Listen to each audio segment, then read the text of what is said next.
ରାସ୍ତା କଡ଼ରେ ଥିବା ଏକ ଗଛରେ ପିଟି ହୋଇ ବାଇକ୍ ଚାଳକଙ୍କର ମୃତ୍ୟୁ ହୋଇଥିବା ସୂଚନା ରହିଛି।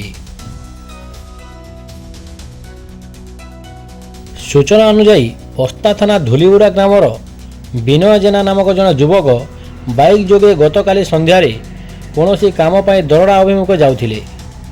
ସେହି ସମୟରେ ଭାରସାମ୍ୟ ହରାଇ ଗୁଡ଼ିଖାଳ ଦରଡ଼ା ରାସ୍ତାର ବାଇଗଣିଡିହା ଛକ ନିକଟରେ ରାସ୍ତା ପାର୍ଶ୍ୱରେ ଥିବା ଗଛକୁ ଧକ୍କା ଦେଇଥିଲେ, ଯାହାଫଳରେ ରାସ୍ତା ପାର୍ଶ୍ୱ ଘାସ ବୁଦାକୁ ଖସି ପଡ଼ିଥିଲେ।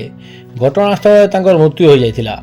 ତେବେ ଗତକାଲି ବିଳମ୍ବିତ ରାତି ପର୍ଯ୍ୟନ୍ତ ବିନୟ ଘରକୁ ନ ଫେରିବାରୁ ପରିବାର ଲୋକେ ବିଭିନ୍ନ ସ୍ଥାନରେ ଖୋଜାଖୋଜି କରିଥିଲେ।